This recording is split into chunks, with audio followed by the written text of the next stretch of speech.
दिया है। देश के इतिहास के अंदर देखा जाए तो आदिवासी समाज ने सबसे ज्यादा बलिदान दिया है। बड़े उस समय राजा रजवाड़े हो, मुगल हो, अंग्रेज हो, लाखों बलिदान देने के बाद इस संविधान के अंदर हमारे संवैधानिक प्रावधान मिले हैं।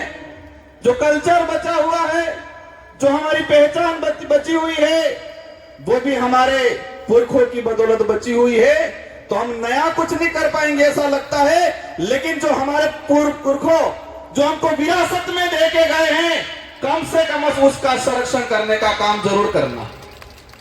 मुझे लगता है देश के अंदर जो हालात हैं, हमारे समाज के जो जनप्रतिनिधि हैं, हमारे समाज के जो सर्टिफिकेट लगा के कर्मचारी बने हैं, उनको समाज की बात आती है तब समय नहीं मिलता है, लेकिन उनकी लुगाई के लिए घाघरा लेने जाना होता है। पूरे बाजार में चाहता हूं दुकानें घूमता हूं,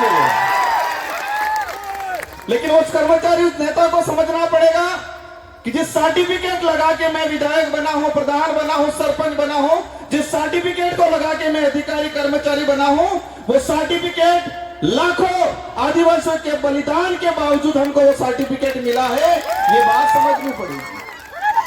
आज आंदोलन हो रहे देश के अंदर, जहां पर जो आपत्ति आई, आज हसदेव को लेके हो रहा है। हम हसदेव के आसपास से लोग आके मंच पे हम समाज की बात कर लेते हैं, लेकिन उसके लिए लड़ कितना रहा है पूरे देश के अंदर। जो आने वाली पीढ़ी है, वर्तमान जो युवा है, हमारे जो बुजुर्ग हैं, उनके अंदर भावना डालनी पड़ेगी कि देश के किसी भी कोने में कहीं पर भी आदिवासियों पे आपत्ति आई तो हम सबको पूरे देश में एक साथ, एक ही दिन, एक ही समय हमें ज्ञापन देना पड़ेगा, रैलियां निकालनी पड़ेगी। तब लगेगा कि देश के अंदर आदिवासी समाज एकजुटता हुआ है, एकता के सूत्र में बांधा गया है, ये तब लगेगा।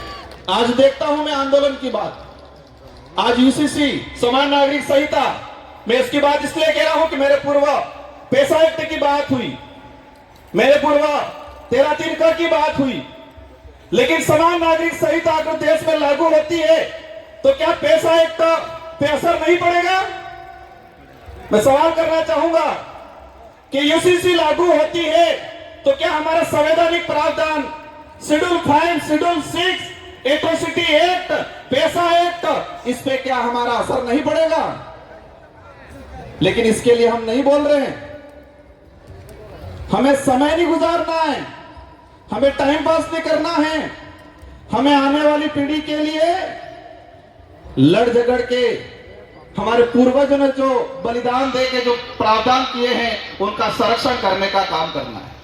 आज आंदोलन की बातें होती है, आंदोलन धीरे धीरे सड़कों से, धीरे धीरे कलेक्ट्रियों से खत्म होने लग गया, सोशल मीडिया पे आ गया है आंदोलन। और जो हमारे समाज की जो स्थिति बन रही है, जो लग रहा है जिस तरह से आंदोलन, कहीं पर भी कोई भी मामला हुआ, एक दिन व्हाट्सएप पे डाल देंगे, एक दिन इंस्टाग्राम पे डाल देंगे, एक दिन ट्विटर ट्रेड कर लेंगे, 4-5 दिन भूल जाएंगे। और ये मानसिकता है, समझना पड़ेगा, साइकोलॉजी गेम है। देश के अंदर जो लोग जिस तरह से आदिवासी समाज के खिलाफ कानून बना रहे हैं, उन लोगों ने पहले से हमारी मानसिकता को पढ़ लिया है कि ये लोग कुछ समय कुछ होगा, विरोध होगा, विरोध होने के बाद कुछ आवश्यकता वाली बात, सुविधा फेंक देंगे और ये लोग आवश्यकता के लिए भागेंगे। आज देख रहे हैं हम, एक दिन होता है, 2 दिन होता है, लेकिन सड़कों से आंदोलन, कलेक्ट्रेट से आंदोलन, विधानसभा से आंदोलन खत्म हो रहा है। और यही स्थिति रही 10 साल बाद। किसी भी मामलों को लेके किसी सड़क पे 5 लोग आंदोलन नहीं करेंगे, सोशल मीडिया पे लाखों आंदोलन कर लेंगे। और बड़े बड़े लीडर भी ये देखते हैं सुबह शाम कि मेरे कितने फैन फॉलोवर हैं, 2-4 लाख हो गए, 5 लाख हो गए, तो अपने आप बड़ा लीडर मान लेता है वो। किसमें मानते, समाज सेवी किसमें मानने लग गए हम कि फेसबुक, इंस्टाग्राम, ट्विटर पे हमारे फॉलोवर बढ़ गए तो हम बड़े समाज सेवी हो गए, यही मान रहे हैं आज। और इसी पे आंदोलन हो रहा है। और यही स्थिति रही तो आने वाले 10 साल बाद किसी भी, कितना भी अत्याचार हो जाएगा, लेकिन सड़कों पे 100 लोग इकट्ठे नहीं होंगे।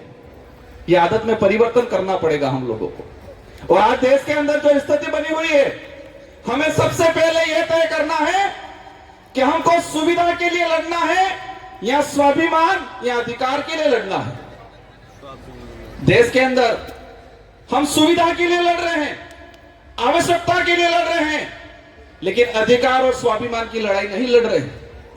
और हर मंच पे एक ही बात होती है, अगर स्वाभिमान या अधिकार की बात करेंगे तो आवश्यकता और सुविधा नहीं मिलेगी।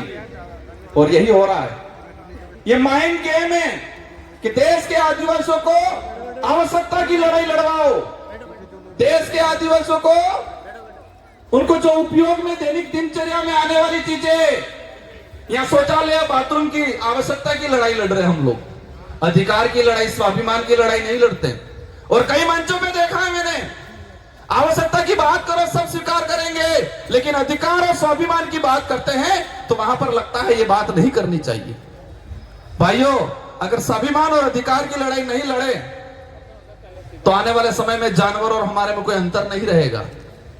क्योंकि आवश्यकता की लड़ाई जंगल में रहने वाली सियार भी लड़ती है कि मुझे कब खाने का मिल जाए मैं खा लूं, और उसका पेट भर जाता है, वो सो जाती है, और फिर जरूरत पड़ती है, इसको आवश्यकता है, इसको पेट को आवश्यकता पड़ी, वापस शिकार पे निकल जाती है, जब भी मिलता है खा के सो जाती है।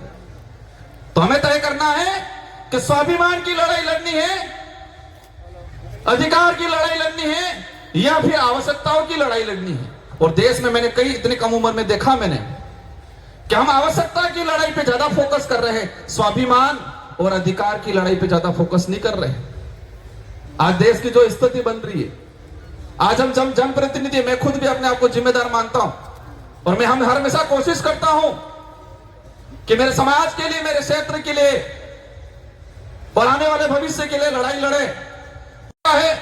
लेकिन इस पांडाल में विराजमान अन्य सभी राज्यों से आए हैं, मैं सभी से अनुरोध करना चाहूंगा कि जब तक